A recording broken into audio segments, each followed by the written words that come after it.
What is up, FPG fam? Further here, and welcome back to another Honkai Star Rail video, where in today's video we're going to be talking about the girl Yukong, because I see some very polarizing opinions about this character specifically. I see some people stating this character is going to be OP broken, and I see other people stating she's not going to be as good as you think she's going to be. So I wanted to go ahead and discuss that with you all today. I wanted to give you my 2 cents and my opinions on this character, and then see what you guys have to say down in the comments below, because I value your thoughts, I value your opinions as well. So hopefully you enjoyed today's video, and let's go ahead and get straight into it. So the first thing that we need to talk about is that Yukong is coming in patch 1.1 in Locha's banner, and she's going to be an imaginary supporter. Now that in of itself is extremely valuable, her being an imaginary character, because there's not that many imaginary characters in the game of Honkai Star Rail in general. So that, in my opinion, in of itself is valuable.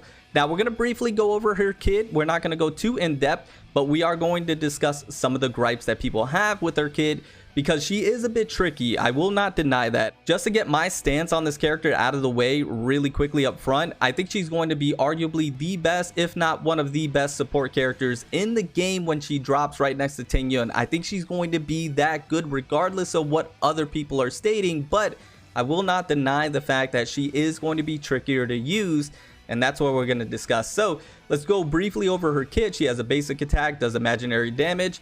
Essentially, her skill is going to allow her to obtain 2 stacks of the roaring bowstring, and that's going to increase the attack of all allies that is active with her in the team. And then after each ally's turn ends, you lose a stack. Now her ultimate, when using her ultimate, if you have the roaring bowstrings active on her, Yukong that is, increases the crit rate and crit damage of all allies and deal massive imaginary damage to a single enemy.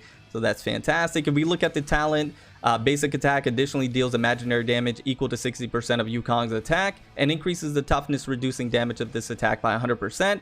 So essentially she's going to hit harder with her basic attack.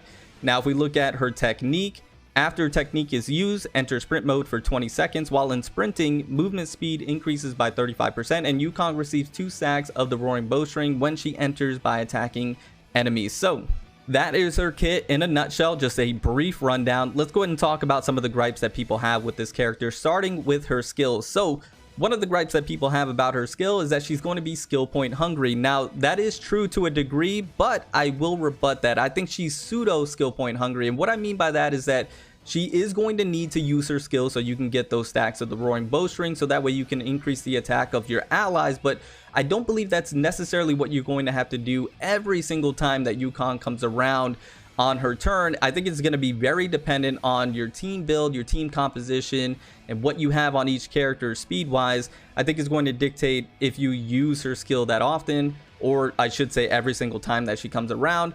Also, I don't believe you need to use her skill every single time, because if we do take a look at the talent, you want to use her basic attack because you're going to be able to do more damage. You're going to be able to break the enemy and break it with imaginary. So I think using her basic attack is an integral part of her kit, and something that you're going to want to do, so you don't necessarily always have to do her skill, in my opinion.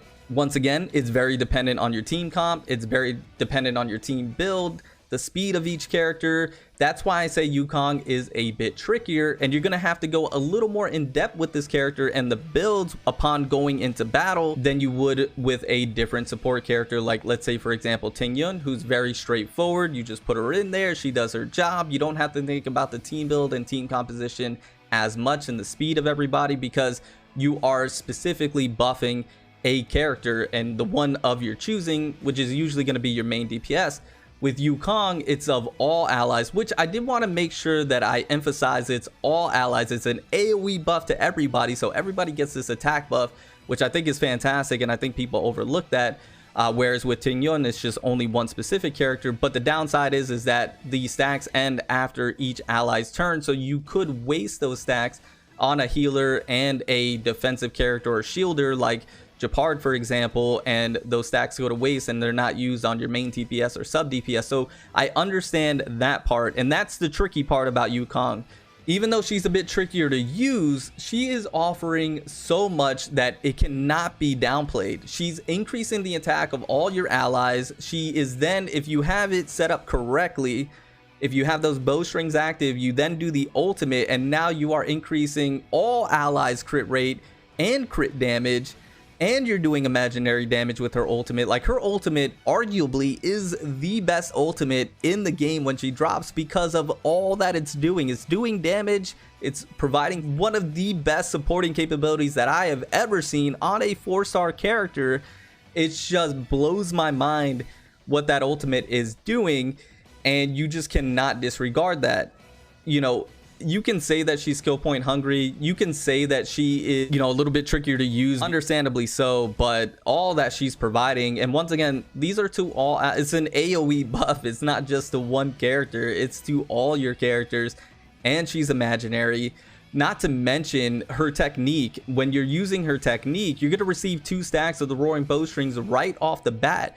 You have to take that in consideration, because right before you jump into battle, you have 2 stacks of roaring bowstring, and then you have your main DPS right there if you have it set up correctly, if their speed's right.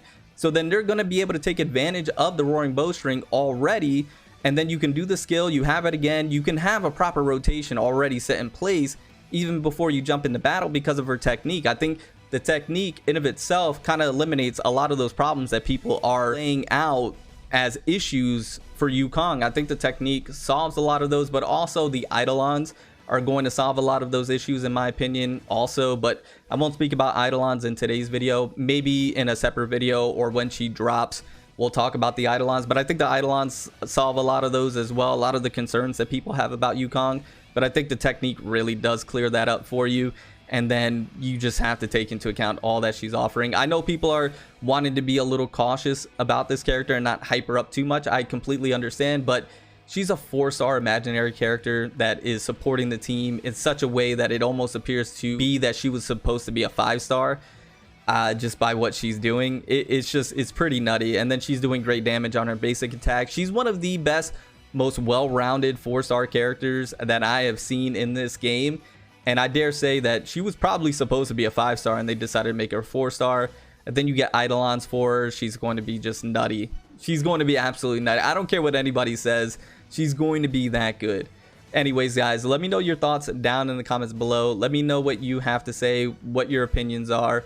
And I'm curious to see and read everything that you guys have to say down there. But anyways, I'm going to get on out of here. Remember to stand out, be different, have fun, go further beyond in everything that you do. My name is Cody. You call me further. I'll see you all next one. Bye, guys.